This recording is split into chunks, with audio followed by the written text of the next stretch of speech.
Bonjour à toutes et à tous, c'est François et je suis ravi de t'accueillir pour ce nouveau podcast Café Trailer, le podcast qui échange avec des trailers qui vivent leur passion à 200%. Le but de ce podcast est de te partager leur histoire, leurs secrets, leurs projets et d'en apprendre beaucoup plus sur eux afin que tu en tires un maximum de bénéfices. Donc si tu aimes le trail et écouter des histoires incroyables, alors ce podcast est fait pour toi. Il est possible d'assister au tournage de l'épisode et y participer en live chaque mercredi soir à 20h30 sur ma chaîne YouTube La Planète Trail. Juste avant de commencer, j'ai quelques messages à te faire passer. Si c'est la première fois que tu écoutes le podcast, je te remercie d'être arrivé jusqu'ici. D'ailleurs, je te recommande le podcast avec Stéphane Brognard qu'on ne présente plus. J'ai beaucoup d'ambition avec ce podcast et je souhaite aller chercher des trailers de plus en plus incroyables et j'aimerais vraiment échanger avec tes trailers préférés.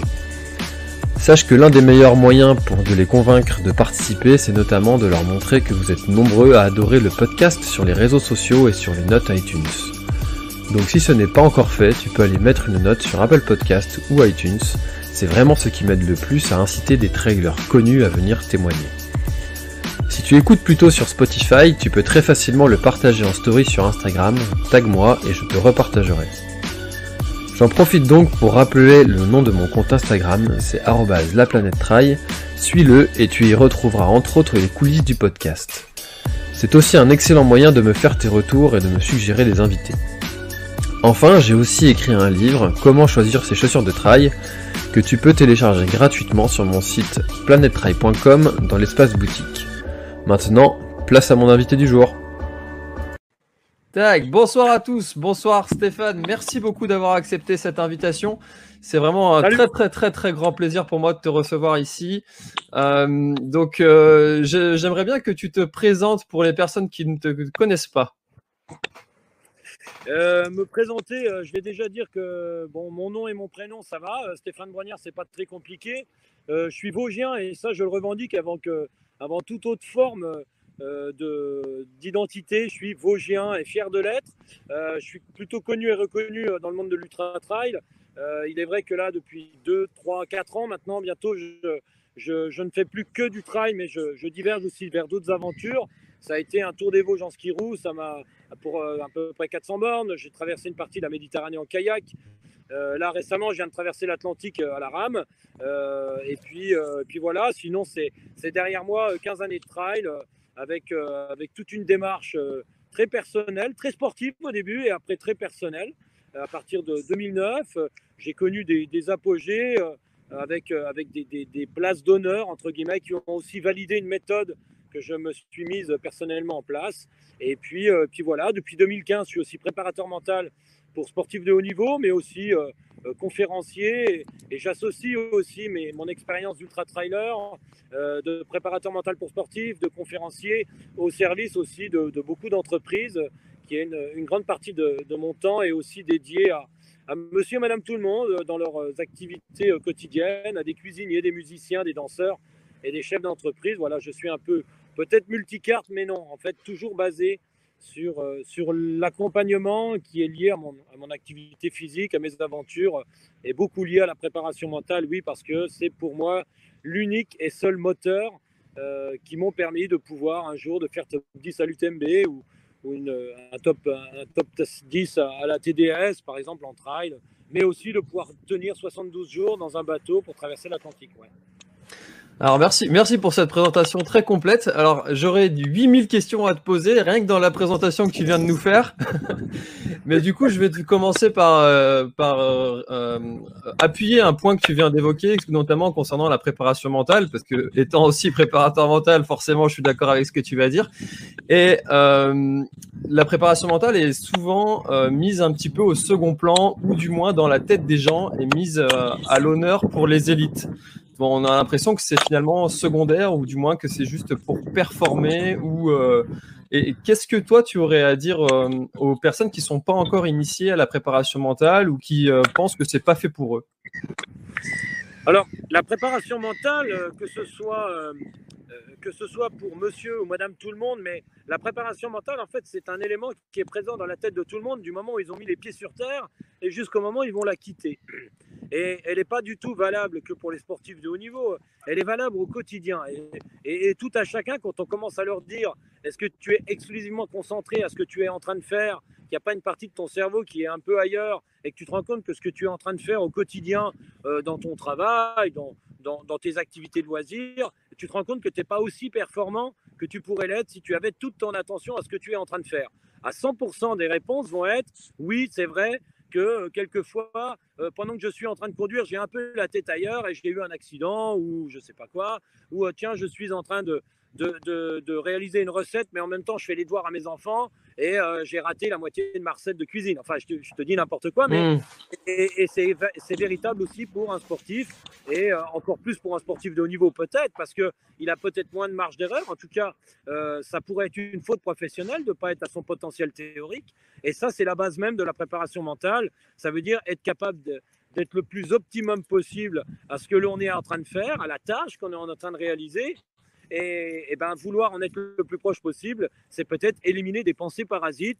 Je ne sais pas, pour la première fois qu'un joueur de tennis va jouer à Roland-Garros, quand il arrive sur le court central, parce qu'il a la chance d'arriver en 16e de finale, c'est la première fois qu'il rentre dans le central, il y a, je sais pas, un grand nombre de personnes, il n'a jamais eu ça, et il va se dire, wow, il y a tout ça, et en plus, il y a mes parents qui ont traversé le monde pour venir me voir jouer, et quand il commence à penser à tout ça, eh ben, ça veut dire qu'il va donner, il y a peut-être 15 à 20% de son potentiel du moment, du jour, hein, peu importe le niveau, ça c'est autre chose, qui vont partir dans le public, qui vont partir dans le fait de bien vouloir faire à ses parents et peut-être un jour de finir dans le carré de finale à Roland-Garros.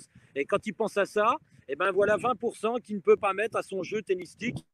Et ben le préparateur mental est là pour identifier ça et trouver des parades pour ne plus avoir ces 20% qu'il va offrir à son adversaire, presque pour un tennisman.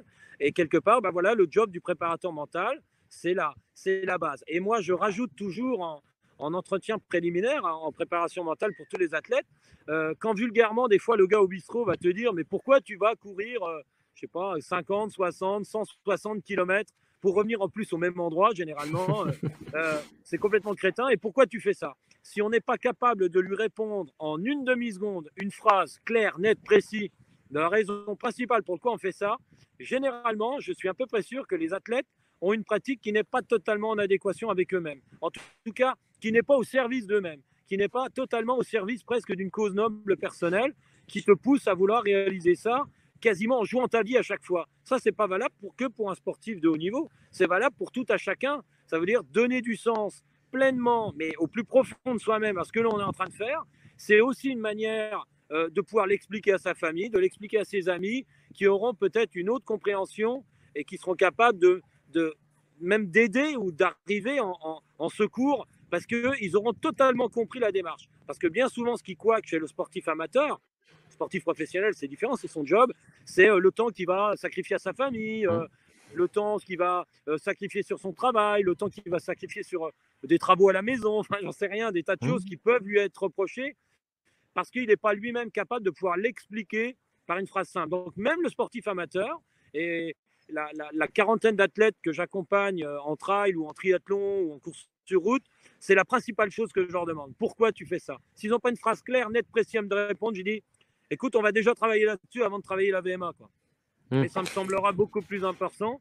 Et à partir de là, généralement, l'athlète, une fois qu'il a une phrase claire, nette, précise, eh ben, il est capable aussi de l'expliquer rien qu'à sa famille, à son épouse, à son compagnon, à ses enfants. Pourquoi les vacances au bout d'une semaine, on prend qu'une semaine parce que la deuxième semaine, il veut aller faire un stage à l'UCPA de reconnaissance de l'UTMB. Et tout ça, et pourquoi papa, quand il rentre à 20h, il part courir alors qu'il pourrait être avec nous? Oui, et s'il est capable de l'expliquer déjà lui-même, il est capable de l'expliquer à sa famille, et pour le coup, sa famille va peut-être prendre partie au projet. Et ça, c'est une clé. Donc, la préparation mentale, c'est à tous les niveaux, c'est à tous les étages, et c'est pour toutes les activités. Et alors, effectivement, pour le sportif de haut niveau, c'est presque un passage obligé parce qu'il n'a pas le droit de jeter de l'attention par les fenêtres, à moins d'être vraiment large. Mais bon, il y a très peu de sportifs de très haut niveau qui ont la largesse de pouvoir jeter par les fenêtres de l'attention et que, ouais, être au plus proche de son potentiel théorique du moment. Alors, il varie en fonction de l'âge, du moment, du début de saison, fin de saison, retour de grossesse, retour de blessure. Le potentiel théorique, il varie tout le temps. Mais être au plus proche de ce potentiel théorique le jour de l'événement, de l'épreuve, de ce qu'on veut, ça veut dire avoir 99% de son attention à courir vite et sauter dans un tas de sable pour le saut en longueur, être totalement concentré sur la stratégie que l'on a mis en place pour un joueur de tennis ou sur son jeu tennistique, ses points forts, être capable de pouvoir respecter exactement ce qui a été mis en place par l'entraîneur pour un skieur de fond, enfin ainsi de suite, pour tous les athlètes, mais à tous les niveaux. Ouais, très très important. C'est la clé de tout. Enfin, c'est mon point de vue. C'est ça, tout à fait. Qu'on soit 600e ou qu'on joue le top 10, finalement, c'est à faire donner le meilleur de soi-même à un instant T. Et c'est de pouvoir être en mesure de donner ce potentiel-là le jour J, qui fait que la préparation mentale est utile pour ces personnes-là qui peuvent avoir un blocage ou même pour optimiser certaines choses. Alors, justement, tu m'offres une transition toute faite. Toi, tu es plutôt, tu n'es pas monosport, c'est-à-dire qu'il n'y a pas que la course à pied qui compte dans ta vie. Tu l'as dit en introduction, il y a aussi tu as fait un défi en ski roue. Là, en ce moment, tu es à fond sur la rame. Là, en ce moment, tu prépares aussi un triathlon. Enfin, voilà. Mais toujours, souvent, c'est des défis que tu prépares, c'est des choses qui sont extrêmement endurantes. D'où vient cette attirance pour ces efforts de très très longue durée? Parce que là, sur ton dernier gros défi, c'était quand même 70 jours. Ouais. Alors, c'est depuis tout petit, j'ai envie de te dire, j'ai de très piètres qualités physiologiques. Je m'en suis rendu compte dès l'école primaire, dans la cour de l'école, quand il fallait courir vite et sur une très petite distance. J'y arrivais pas. J'ai jamais été bon en vitesse. Même à 18 ans, je faisais un peu de triathlon. Sur 5 km, 10 km en fin de triathlon, j'ai jamais réussi à aller vite. Jamais. Enfin, ça ne m'a jamais fonctionné. Par contre, je me suis rendu compte assez rapidement que j'étais un pas vite, mais tout le temps. C'est-à-dire être capable de me mettre dans une routine, je sais pas, dans quelque chose de pas très difficile, mais de très très long, et de tenir ça, ce qui a fait aussi un peu ma réputation, peut-être de métronome ou quelque chose. C'est-à-dire qu'une fois que je suis dans cette gestuelle, dans cette bulle, je peux la tenir à l'infini. Sauf qu'arrive un moment, il faut manger et dormir, mais sinon, ça ne me pose strictement aucun problème. Parce que une fois que j'ai incorporé cette gestuelle, ce fonctionnement, et là, la rame pendant 13 heures par jour, pendant 70 jours, ça ne me posait aucun problème. Alors, oui, alors il y en a qui vont dire, bah, dis donc, tu dis que tu vas pas vite, mais bon, faire un UTMB en 22h30, c'est très rapide. Alors oui, ça peut paraître rapide, mais c'est quand même pas très rapide. Hein. Ça reste de la randonnée pédestre un peu plus vite que les autres, mais sinon, ça reste de la randonnée pédestre, quoi. Enfin, tu vas en fâcher certains, là. Non, mais il faut être honnête. Je veux dire, oui, ça reste quand même des vitesses par rapport à un mec qui va faire un marathon en 2h10, pardon, mais ouais, là on peut parler de vitesse, enfin voilà, c'est autre chose. Alors c'est un travail de puissance, c'est un travail de résistance, c'est un travail d'adaptabilité qu'un coureur sur route sera peut-être jamais capable de pouvoir réaliser s'il n'a pas d'adaptation. C'est autre chose. Mais on est dans du pas vite mais tout le temps. Et moi, ça m'a toujours bien convenu, ça, parce que c'était, et ça allait aussi me permettre de pouvoir briller. J'ai jamais été capable de briller sur 20 bornes. Alors briller, pour moi, quand tu es plus gamin, tu as envie de briller. Je sais pas, au départ c'est pour les yeux des filles, peut-être, j'en sais rien, quand tu as 15 ans. Ensuite, parce pour que les parents. Les parents, ça peut être aussi une manière d'exister quand tu as eu une enfance comme la mienne, ainsi de suite. Et après, elle est carrément au bénéfice d'une cause noble personnelle. Enfin voilà, d'avoir envie aussi peut-être de devenir quelqu'un, et c'est pour ça qu'il faut bien choisir son sport. Il y a quelques années en arrière, c'était vraiment la grande mode de à tout prix vouloir faire un ultra trail, mais j'ai envie de te dire, est-ce que je suis vraiment fait pour l'ultra trail? Parce que c'est aussi il faut aussi quelque part des caractéristiques quelque part pour être ultra trailer. Alors tout le monde est capable de faire un UTMB, tout le monde est capable de voir la ligne d'arrivée. Un temps soit peu, il faut une préparation, mais vouloir performer en ultra trail, pour celui qui voudrait, eh ben, ça demande des caractéristiques. Faire moins de 10 secondes au 100 mètres, il y a des caractéristiques, tu peux t'entraîner nuit et jour, tu n'y arriveras pas, enfin, si tu n'as pas ces caractéristiques-là. Donc voilà, moi j'avais ces caractéristiques de pas vite mais tout le temps, donc je les ai exploitées à leur paroxysme au travers du trail, et ensuite en allant effectivement vers d'autres sports qui m'attirent, qui me plaisent, et à chaque fois il y a du sens. Alors il y a un sens personnel, ça c'est sûr, et après il y avait un sens. Alors j'avais réalisé la traversée des Vosges, et j'en profite pour faire un énorme big up à Maxime Grenaud, qui vient donc de battre le record de la traversée des Vosges en 26h40. Ça avait aussi commencé par ce genre de choses. Et puis, comme j'avais fait que le massif des Vosges, je voulais peut-être réunir tous les Vosgiens. Et c'était donc le tout début de l'aventure Etarcos.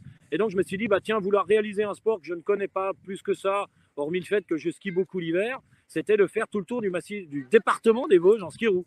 Donc voilà, donc il y avait du sens. Alors, j'aurais préféré que ça fasse 200 bornes que 400. Bon, il y en avait 400, alors j'ai fait 400, mais tu vois, c'était ça un peu.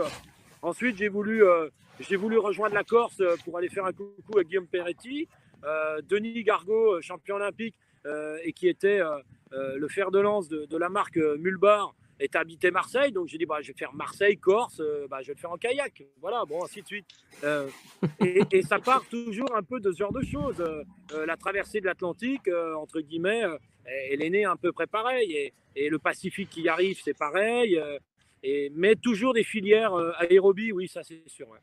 D'accord. Bon, très bien. Bah écoutez, alors merci pour tous ceux qui nous ont rejoints durant cet échange avec Stéphane Brognard. Alors je tiens à préciser que vous avez la possibilité dans les commentaires de poser vos questions à Stéphane Brognard. Et là, on va installer la première question, enfin la première que j'affiche parce qu'il y en a beaucoup. Et c'est Rémi Lacroix qui te demande quel est ton but premier, la quête du dépassement de soi, la connaissance de soi, la quête du plaisir maso, le sens du record ou de l'inédit. Alors, on va plutôt aller dans la première et dans la dernière. Salut Rémi. Alors, la quête de soi, alors le dépassement de soi, pas vraiment. Je l'ai dit, je le redis, et je peux le redire encore une fois. Quand tu as 13 ans, tu as ton père qui te dit que tu n'arriveras à rien, que tu es bon à rien, que tu réussiras pas dans le sport, que ça sert à rien de gesticuler comme ça en faisant tous les sports du monde et que tu n'y arriveras jamais. Et tu ferais mieux de bosser à l'école, sauf que l'école n'était pas vraiment fait pour moi. Quand ça te revient en pleine tronche à 25-30 ans, quand tu commences à faire des petits bilans, tu te dis, mais non, en fait, la seule arme que j'ai, c'est quand même bien le sport, parce que je fais ça depuis tout petit. Je vais choisir un truc. Et moi, j'ai choisi de faire un jour top 10 à l'UTMB. On était en 2009 et j'avais mais accessoirement aucune possibilité de faire top 10 à l'UTMB. Sauf que là, quand j'ai décidé d'avoir un fait remarquable, faire top 10 à l'UTMB, c'était remarquable. C'était uniquement dans le fait de dire à ce père, bah, t'avais tort en fait, tout simplement quoi. Donc le reste, je m'en foutais presque. J'étais là que pour ça. Alors la connaissance de soi, oui. Alors j'ai appris beaucoup sur moi grâce à ça, mais surtout j'avais pas envie de connaître davantage sur moi. J'ai mis en place toute une méthode qui était liée à la méditation en mouvement, tout ce que tu veux, mais j'ai été chercher partout où je pouvais pour être capable d'un jour de faire top 10 sans avoir véritablement de grandes qualités physiologiques. Donc il fallait que j'aille grappiller ailleurs. C'est même jusqu'à aller grappiller au ravitaillement. Enfin, je veux dire, un ravitaillement, hormis les ravitaillements où je mangeais solide, sinon en moins d'1 minute 30, j'étais reparti les ravitaillements sur les TMB parce que les autres couraient plus vite que moi. J'allais gagner le temps partout où je pouvais. Il fallait que j'aille gratter partout du temps. Donc voilà. Et l'inédit, oui. Alors l'inédit, j'aime aussi sortir des sentiers battus. Et là, pour le coup, maintenant, de partir aussi dans un statut d'aventurier, ça me va bien. Ça veut dire de faire des choses qui n'avaient pas été encore faites. Alors, il n'y a plus beaucoup de choses qui n'ont pas été encore faites, mais partir dans l'idée de traverser les Vosges le plus vite possible, j'avais qu'une envie, c'était de le faire pour la première fois. Comme j'ai fait le Mercantour il y a 2 ans en arrière pour une première, et que rapidement, ça puisse faire vivre d'autres. Comme là, je parle de Maxime qui vient de battre leur corps, c'est génial, ça vit, il se passe des choses. Ouais, voilà, traverser l'Atlantique, ça a déjà été fait. Sauf que pour un Vosgien, à part sur le lac de Jarramé, ça, pourtant, le coup, c'était un peu inédit. Donc voilà. J'ai vu que tu étais venu t'échauffer en Bretagne, ça me fait plaisir. Donc voilà, on est plutôt, effectivement, on est plutôt là-dedans. Après, la quête du plaisir maso, alors pas du tout. Et je pense avoir la chance d'être feignant, douillet, donc c'est plutôt bien quand on fait du long. D'être feignant parce qu'on ne fait que les gestes essentiels. On va être très rationnel dans le mouvement, dans le geste. On va faire que ce qui est utile, ça c'est sûr. Maso, pas du tout. Très douillet. Donc voilà, on est toujours à ne pas se foutre sur la tronche. Il faut avoir de bonnes raisons de le faire. Alors effectivement, quand on a envie de faire top 10 à l'UTMB pour aller donner tort à ce père qui disait que j'y arriverais jamais et que j'étais nul, oui, effectivement, se foutre sur la tronche ne te pose aucun problème. Sauf si tu n'as pas de bonnes raisons de te foutre sur la tronche, là, c'est un autre problème. C'est plutôt de l'ordre psychologique. Là, ce n'était pas le cas. Moi, j'avais de bonnes raisons de me foutre sur la tronche et ça ne me posait, du coup, aucun problème. Voilà. Ok, très bien, belle réponse. Hier, j'avais Sébastien Réchon qui vient de battre le record Entre Qui vient guillemets, il l'a d'établir battu le record. dans sa façon, à sa façon, Voilà. en autonomie, le GR5. Donc, il a mis 162 heures pour le faire. Ouais. Et c'est un adepte du wildinisme. Quel est ton point de vue et ton approche par rapport à cette pratique du wildinisme? Alors, si tu es capable de me l'expliquer déjà dans un premier temps, parce que ce serait bien, je ne sais pas du tout de quoi tu parles. Eh ben, tu sais que je l'ai découvert aussi grâce à Sébastien. En fait, c'est le principe de pratiquer le sport, et notamment le sport d'endurance comme le trail, etc., dans une démarche éco-responsable. Donc, ça veut dire rejoindre des lieux en covoiturage, ne pas avoir tout un tas d'assistants qui viennent t'entourer, essayer d'être le plus en autonomie possible. Enfin, voilà, c'est un peu cette démarche-là. Ça a un Très bien. nom, ça a été inventé par Cyril Cointre qui a donné ce nom-là de waldinisme. Très chouette. Alors, moi, je ne suis pas du tout dans cette démarche-là. Même si moi, effectivement, au quotidien, quand tu habites dans un petit village au fin fond de Rochesson, effectivement, tu n'as pas besoin d'avoir ce genre de concept pour vivre. Parce que moi, je suis né à la ferme et on vivait comme ça. Enfin, je veux dire, tu n'en as pas... nous, ça nous dépasse les concepts, j'ai envie de te dire. Parce que nous, au quotidien, effectivement, on est dans cette démarche-là, sans compter qu'on utilise... malgré tout, tous les réseaux. Moi, je suis très content de pouvoir avoir, malgré tout, un partenaire qui est capable de me donner du matériel pour me déplacer et tout mon matériel avec, et ainsi de suite. Et voilà, et je le fais, je l'utilise. Après, moi, j'ai une vie quotidienne qui est basée sur ce que je trouve dans mon jardin, où on échange des pots de confiture quand on est invité à manger. Et voilà, enfin, je veux dire... Et c'est exactement la conclusion qu'on a eue en échangeant autour du waldinisme. En fait, on disait qu'on était chacun tous un petit peu écolo, à notre façon, à notre manière. Chacun apportait sa patte comme il pouvait. Certains vont au boulot en vélo. Enfin, voilà, chacun sa patte. Mais après, Donc, okay. vouloir communiquer, si ça peut faire tilt à certaines personnes, par contre, ça, c'est une très bonne chose.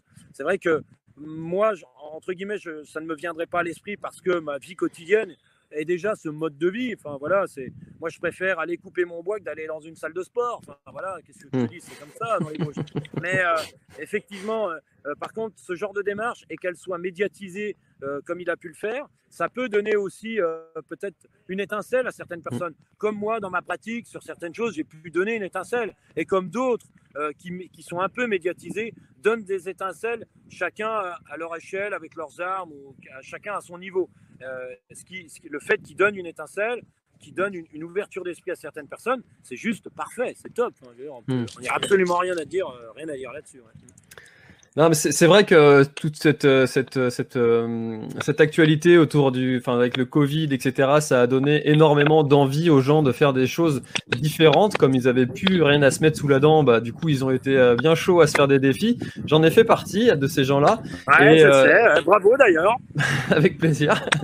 Et merci. Et du coup, c'est vrai que en fait, ça fait vraiment réfléchir. En fait, j'ai en tête un commentaire d'un des participants de la course que j'avais organisée qui disait quand on fait un 140 km pour 10 € pour les frais de barbecue à l'arrivée, bah, ça fait réfléchir. Et toi, tu fais partie d'un petit peu des pionniers de ça. Donc, tu dois être satisfait de voir tous ces gens se bouger et monter des projets comme ça. Ça doit ça te plaire quand même. Ouais, alors, moi, tu sais, je donne une étincelle. Après, les gens mettent du bois au fur et à mesure et font un énorme feu. Moi, ça me va très bien. J'ai pas aucune gloriole à tirer là-dedans. Et, entre guillemets, ça m'en fout. Enfin, j'ai pas du tout envie d'en tirer quoi que ce soit. Bien au contraire. Par contre, si cette démarche peut ouvrir les gens à donner du sens à ce qu'ils font encore plus, et ce que l'on a fait nous-mêmes avec les athlètes que l'on accompagne avec Benoît Gandolfi, on leur a dit, écoutez les gars, il n'y a plus de compète. Alors vous allez me faire le plaisir de vous trouver un défi perso que vous allez faire entre fin juin et début juillet, et puis qui va vous permettre aussi, mais qui vous ressemble, qui ne soit pas forcément à suivre ce qu'un organisateur vous aurait donné à faire. Faites-vous vous-même, mais quelque chose où sur le papier ça ne vous semble pas forcément réalisable. Ça va, je ne suis pas sûr d'y arriver. Si vous vous dites je ne suis pas sûr d'y arriver, quelque chose qui vous ressemble, allez-y. Et à partir de là, on a sur les 44, 43 ou 42 qui se sont lancés un défi à leur échelle. Alors pour certains athlètes, c'était de réaliser un 50 km avec sa compagne ou les potes qui viennent en plein milieu de la montagne, donner un ravitaillement, ainsi de suite. Et puis, ils ont réalisé un parcours. Ça, c'est juste top. Enfin, voilà, c'est juste c'est ce déclic, cette démarche qui se met en place qui m'intéresse. Et alors, bien sûr, pour des sportifs un peu plus aguerris, un peu plus avertis, ils ont monté des véritables projets de grande envergure. Comme là avec Benoît, nous aussi, on a dit, bon, on va montrer l'exemple.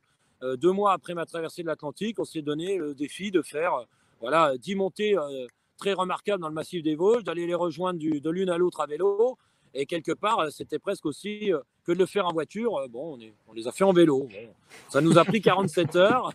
Mais finalement, il n'y aurait pas eu de Covid. Benoît aurait été dans sa saison. Moi, je serais revenu de l'Atlantique. Je me serais refait la cerise pour préparer Gérardmer avant d'aller vers les projets trail et aventure de 2021. Et ça ne se serait jamais fait. Là, pour le coup, on a vraiment fait un truc. On a vécu. Et comme je pense tout à chacun qui sont en train de se lancer des véritables défis perso qui passent totalement anonymes parce qu'ils ne sont pas dans la machine médiatique de gens un peu connus. Et ils ont vécu un truc en famille, entre potes, pour eux-mêmes, ainsi de suite, juste extraordinaire, qui sera l'un des meilleurs souvenirs de leur vie, l'un des meilleurs souvenirs de leur vie de trailer ou de sportif. Ça, c'est quasiment sûr. Et ça, c'est juste parfait. D'ailleurs, c'est un de tes credos, ça, de dire d'être champion du monde, de son monde. Et oui, mais c'est la base, ça. Ça, c'est juste la base. Être champion du monde de son monde, c'est seulement à partir de là qu'on en arrive. Moi, quand je regarde Peter Sagan, je ne vois pas un cycliste. Je vois Peter Sagan. Lui, il est champion du monde de son monde. Il n'est pas cycliste. Usain Bolt, moi, quand je regardais ce gars, il n'était pas coureur de 100 mètres. Il était Usain Bolt. Il était champion du monde de son monde. Michael Jordan, il n'était pas basketteur pour moi. Il était champion du monde de son monde. Parce qu'il avait créé au travers de son activité, le basket, l'athlétisme, le cyclisme, enfin, et ce qu'on veut, sa personnalité transpirait là-dedans. Il était champion du monde de son monde. Et tous les athlètes que j'accompagne en préparation mentale, c'est le premier truc aussi que je leur dis. Il faut qu'on trouve le moyen qu'au travers de votre activité, transpire du vous-même, ce soit vous qui transpiriez. Et moi, quand au travers de ce que je faisais, ou même dans les commentaires, ou quand les athlètes qui me suivent au travers des réseaux sociaux me disent on adore ce que tu fais, mais pour ce que tu es, et pas pour le fait que tu sois un trailer qui a un jour eu la chance, je ne l'ai pas gagné l'UTMB, je fais 10e, enfin voilà, c'est pas extraordinaire, mais mais tu nous fais, on adore suivre ce que tu fais, tes aventures, mais pour ce que tu es, pas pour ce que tu, forcément, pour tes qualités de trailer ou ainsi de suite. Et voilà, et ça me fait plaisir, moi, quelque part. Je n'ai pas envie d'être un trailer, moi, j'ai envie d'être vraiment Stéphane Brognard, ça c'est sûr. Et si chacun, au travers de son activité, enfin voilà, c'est un peu embêtant des fois de voir des gens qui se déguisent comme au théâtre pour avoir l'air d'eux, ils sont pas du tout eux-mêmes et ça m'embête pour eux, quoi, ouais. D'accord, très bien. Merci pour cette explication de champion du monde de son monde. C'est très intéressant comme concept, j'adore. Alors, pas très dur, hein. Non, mais j'aime beaucoup la façon de penser dans cette idée. Alors, il y a Arthur qui demande concrètement, peux-tu nous donner quelques astuces que tu utilises pour garder toute ta concentration dans les compétitions ? Ouais, alors, écoute, je vais t'en donner une en course à pied. Elle est très simple. Le bruit de tes pas. Pendant que tu es en train de t'occuper de savoir si tes pieds font du bruit ou pas. Généralement, il vaut mieux qu'ils en fassent le moins possible. Plus ça fait du bruit, plus tu finis chez le kiné tôt ou tard. Et quelque part, le fait que ça ne fasse pas de bruit, tu vas avoir toute ton attention qui va se concentrer. Et là, je pense que si j'ai des athlètes que j'accompagne au quotidien qui sont en train de regarder la vélo, ils sont en train de dire il nous fait chier avec ça toutes les semaines. Ça et la corde à sauter, les mecs, ils n'en peuvent plus, tu sais. Si tu écoutes le bruit de tes pas et tu essayes que ça en fasse le moins possible, il y a quand même de grandes chances que ton cerveau il soit au même endroit où est ton corps, c'est-à-dire ici et maintenant. Il n'est pas à combien de kilomètres le prochain ravito. Et d'ailleurs, je tire mon chapeau à tous ces bénévoles qui ont la joyeuse idée de dire, quand les coureurs passent devant et leur disent combien de kilomètres il reste et qu'ils disent 1,5 km alors qu'il en reste 5, continuez ces bénévoles-là, continuez. Comme ça, au moins, les coureurs, ils vont arrêter d'avoir le cerveau qui soit dans je ne sais combien de kilomètres et ils se le mettent ici et maintenant. Et tôt ou tard, il y aura une ligne d'arrivée, les gars. Et quand il y aura la ligne d'arrivée, vous arrivez. Vous prenez la bière, vous prenez un Atma Bio et vous allez vous coucher. Parce que les gars, ils sont à 5 bornes de l'arrivée, ils veulent déjà être à l'arrivée. Non, c'est ici et maintenant le cerveau qui doit rester. C'est pas là-bas qui doit rester. Parce que si tu lâches ton corps, si tu laisses ton corps tout seul et que tu as ton cerveau qui est déjà sur la ligne d'arrivée, il fera que de la merde, ton corps. Donc ça veut dire aussi que si tu écoutes le bruit de tes pas, eh ben, ton cerveau, il va être ici. Si tu t'occupes de tout ce qui se passe là. Alors, c'est le bruit des pas, c'est plein de choses. Mais commençons déjà par le bruit de tes pas. Pendant que tu cours, écoute tes bruits de tes pas. Le moins possible, tu rends service à ton corps et tu rends service à l'ensemble de ta pratique parce que tu vas rester ici et maintenant. Et tu vas te rendre compte que ta foulée va être plus fluide, que tes gestes vont être... Et puis que ton cœur va baisser, que ça va être moins fatigant, que tu lâches pas ton corps tout seul sur un sentier. Tout seul, ton corps, il va faire que de la merde. Une Formule 1, la bouée de Formule 1, si tu mets pas un pilote dedans, si tu mets pas quelqu'un qui gère un peu le business, ça finira contre un mur, ça finira mal. Et c'est exactement pareil, quoi. Les mecs qui sont dans une Formule 1 ou des fois dans une 4L, bon, chacun son truc, mais ils mettent pas de pilote. Le pilote, ils veulent déjà qu'il soit 10 bornes plus loin. Ça part en couille à chaque fois. J'adore, j'aime beaucoup l'image. Très très bien. Ah bah écoute, merci beaucoup pour cette réponse, Arthur. Je pense que là t'es servi, t'as de quoi faire, t'as du boulot. Désolé Arthur, c'est toi qui as pris, mais bon, c'est toi qui as posé la question. Alors Stéphane, peux-tu inviter François pour une descente de Schlitt filmée évidemment. Alors qu'est-ce que le Schlitt? Qu'est-ce que c'est? Ou la Schlitt, ou je sais pas comment. Alors on peut faire des descentes en Schlitt organisées pour qui que ce soit. Alors François, oui forcément, parce que moi je suis venu plusieurs fois en Bretagne, tu ferais bien de venir faire le match retour par chez nous dans les Vosges. Avec plaisir. Alors la Schlitt, effectivement, parce qu'en plus la fête du Schlittage, c'était un système de descendre le bois chez nous dans les Vosges. Il y en a encore certains qui Schlitt, c'est t'as 2 stères ou un stère dans le dos sur une espèce de grande luge et que tu descends à dos d'homme. Il faut retenir ça. Et tous les 2 août chaque année, derrière chez moi, il y a la fête du Schlittage. Alors pas cette année pour des raisons que tout le monde connaît, mais l'année prochaine, le 2 août, dans les Vosges, il y a la fête du Schlittage. Donc, écoute, merci JLO. Alors je pense que c'est un Jean-Luc ou un Jean, je ne sais pas. Jean-Loïc. Jean-Loïc, voilà. Écoute, avec plaisir, tu vois, j'en profite officiellement pour t'inviter, François. Merci d'avoir posé la question, que le 2 août prochain, je t'attends pour une descente en Schlitt. Et effectivement, fais gaffe à tes pattes arrière parce que des fois, c'est pas mal.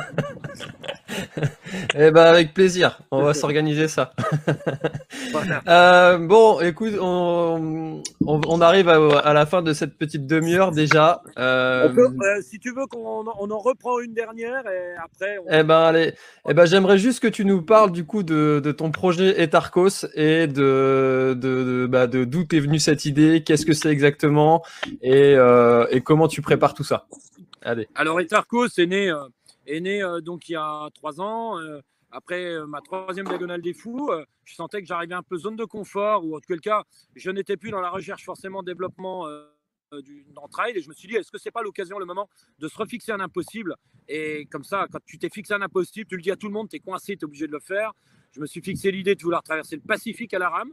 Et pour donner un nom de projet, un des grands livres marquants dans ma vie, c'est Le guerrier pacifique de Dan Millman, et le héros à l'intérieur, il le surnomme Socrate, du nom du philosophe. Donc Etarkos, c'est Socrate à l'envers. Et on est parti toute une série d'aventures. Donc on a commencé gentiment, effectivement, avec un tour des Vosges, avec traversée en Corse en kayak. Là, il y a l'Atlantique qui vient de se faire. Le Pacifique ne sera pas en 2021, mais en 2024. Il ne se fera pas seul, mais se fera en équipage, certainement. Et on ira d'île en île, aller à la rencontre des futurs réfugiés écologiques, malheureusement, parce qu'ils commencent tous à avoir les pieds dans l'eau, en plein milieu du Pacifique. C'est d'aller à la rencontre de ces gens-là, d'avoir des rencontres filmées qui vont pouvoir, je l'espère, mais c'est en très bonne voie, pouvoir aller dans les plus grands médias des chaînes spécialisées aventure ou documentaires au travers d'une aventure de 8 mois au travers du Pacifique à la rame, d'aller d'île en île, rencontrer ces gens-là pour mieux les connaître. Et quand on connaîtra davantage ces peuples du Pacifique et qu'on aura fait ces retours en images, on aura tendance, quand ils vont arriver en Europe, en Occident, dans nos pays, de mieux les accueillir parce qu'on les connaîtra davantage. Alors, je ne vais pas changer grand-chose, mais peut-être que cette petite goutte d'eau que je vais apporter dans cette approche qui est que l'être vivant, l'être humain, il faut les respecter, il faut vivre ensemble. On est dans une mondialisation qui n'a peut-être pas été aussi bonne parce qu'elle a été financière, elle n'a pas été humaine. Il faut qu'elle soit humaine, il faut qu'elle soit vivante. Donc, la chance que j'ai au travers des aventures que je puisse faire au travers des résultats que j'ai pu faire, au travers de tout ce que j'ai pu faire, donner de la notoriété, va aussi donner du sens à tout ça. Et ça va me permettre aussi de pouvoir mettre en lumière des raisons humaines avant de donner forcément des raisons sportives. Donc voilà la base des Tarkos, voilà, et va s'enchaîner maintenant tout un tas d'aventures et tout un tas de défis. Donc pendant les 3 années qui arrivent, je reviens au trail, c'est-à-dire qu'une fois par an, mai-juin, je vais me fixer une belle épreuve trail où j'ai franchement pas envie de faire. Alors, la semaine dernière, on m'a dit je suis pas là pour acheter des cravates. Donc, je sais pas si c'est une expression. C'est du terrain en général, on dit. Voilà, mais bon, voilà. Ouais, effectivement, je vais aussi vouloir redonner le meilleur de moi-même sur trail. Et la traversée de l'Atlantique m'a donné encore beaucoup de terrain d'expérimentation, aussi bien mental que physique, pour pouvoir encore une fois donner le meilleur de moi-même sur une belle épreuve trail. Et à l'automne, septembre-octobre, donc ça va commencer en 2021, il y aura une très belle aventure, pas piqué des hannetons, j'ai envie de te dire, d'une durée d'1 mois à peu près, à chaque fois différente, une grosse aventure, ouais, bien sûr. Tu la gardes secrète pour l'instant? Ouais, bien sûr, je la garde secrète, voilà. Et sinon, toute mon actualité sur les réseaux sociaux habituels, voilà, j'en profite aussi pour dire que je serai présent au festival pour la 2e année, au festival d'aventure 360 degrés d'aventure à Millau, comme je l'ai pu l'être l'année dernière. J'y serai l'année prochaine pour présenter aussi mon film que l'on est en train de réaliser et de monter au travers de l'Atlantique. Voilà, un bouquin est en écriture pour expliquer aussi toute la démarche qui va me permettre aussi d'expliquer comment on en arrive à vouloir faire de l'ultra-trail, comment on en arrive à vouloir traverser l'Atlantique, comment on en arrive à vouloir faire des aventures incroyables. Ça ne vient pas du jour au lendemain. Donc voilà, ce livre va aussi expliquer tout ça, y compris la méthode que je me suis donnée, l'approche mentale qui me semble importante. Voilà, tout ça dans le livre, y compris des cours de préparation mentale, comme j'ai pu faire tout à l'heure à Arthur, mais dans un livre. Voilà. Et ben finalement, tu es un peu comme on disait avec Lucas Papi, tu fais partie de ces gens qui ont besoin d'avoir leur vie remplie, parce que oui. J'imagine que tu dois pas avoir beaucoup de temps pour te poser sur un transat avec tout ce que tu as comme projet. Donc super chouette. Ouais, mais je crois que c'est un profil qu'on a. Voilà. Ouais. Non mais de ma vie et pas trop consommateur, ouais, c'est vrai.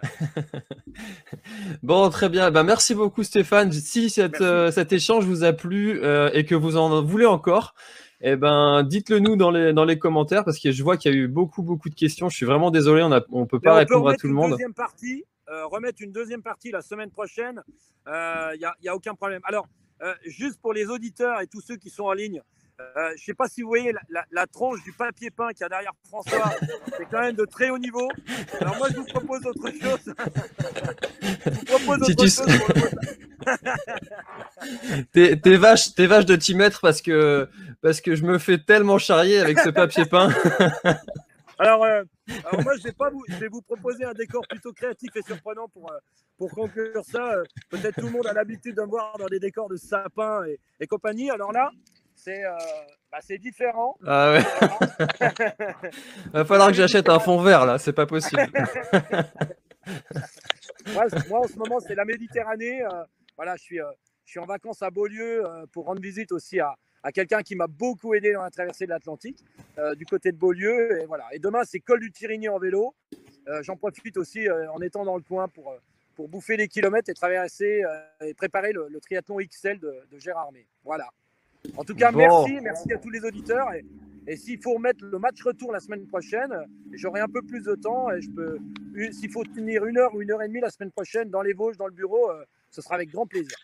Écoute, on s'organise ça avec grand plaisir. Alors, ce sera pas mercredi parce que mercredi, je reçois Nathalie Mauclair. Mais du coup, un autre jour, on peut s'organiser ça avec grand plaisir parce que je vois qu'il y a beaucoup de questions qui défilent et malheureusement, on n'a pas pu tout passer. Alors, la semaine prochaine, on remet quelque chose en place. Je rentre samedi. Je suis, alors pas le lundi soir parce que je suis pris, mais tout le reste de la semaine, après la 2e séance du jour, on peut mettre 1 heure. Je me fais un godet de 1,5 litre de Pulco orange citron et je vous attends les gars, sans aucun problème. Ah, regarde, un petit verre de Mirabelle pour l'échauffement. Voilà aussi. Bon, très bien. Merci. Eh ben, merci beaucoup Stéphane d'avoir répondu à toutes les questions des invités et puis des miennes surtout. Et puis Ouais. du coup on se dit à la semaine prochaine alors pour remettre la version 2. Voilà, allez, merci beaucoup. La semaine prochaine, ce sera les sapins. Je vais mettre mon PC dans mon jardin spécialement pour toi. Salut à tous. Salut. Allez, bonne soirée à tout le monde. Bye. Ciao. Ciao. Bye. Ciao. Merci d'avoir écouté cet épisode jusqu'au bout. Si tu es encore là, c'est sûrement que l'épisode t'a plu, donc n'hésite pas à le faire savoir autour de toi et à t'abonner pour ne louper aucun épisode. J'ai mis tous les liens dans la description, donc n'hésite pas à y jeter un œil. À la semaine prochaine, bye bye.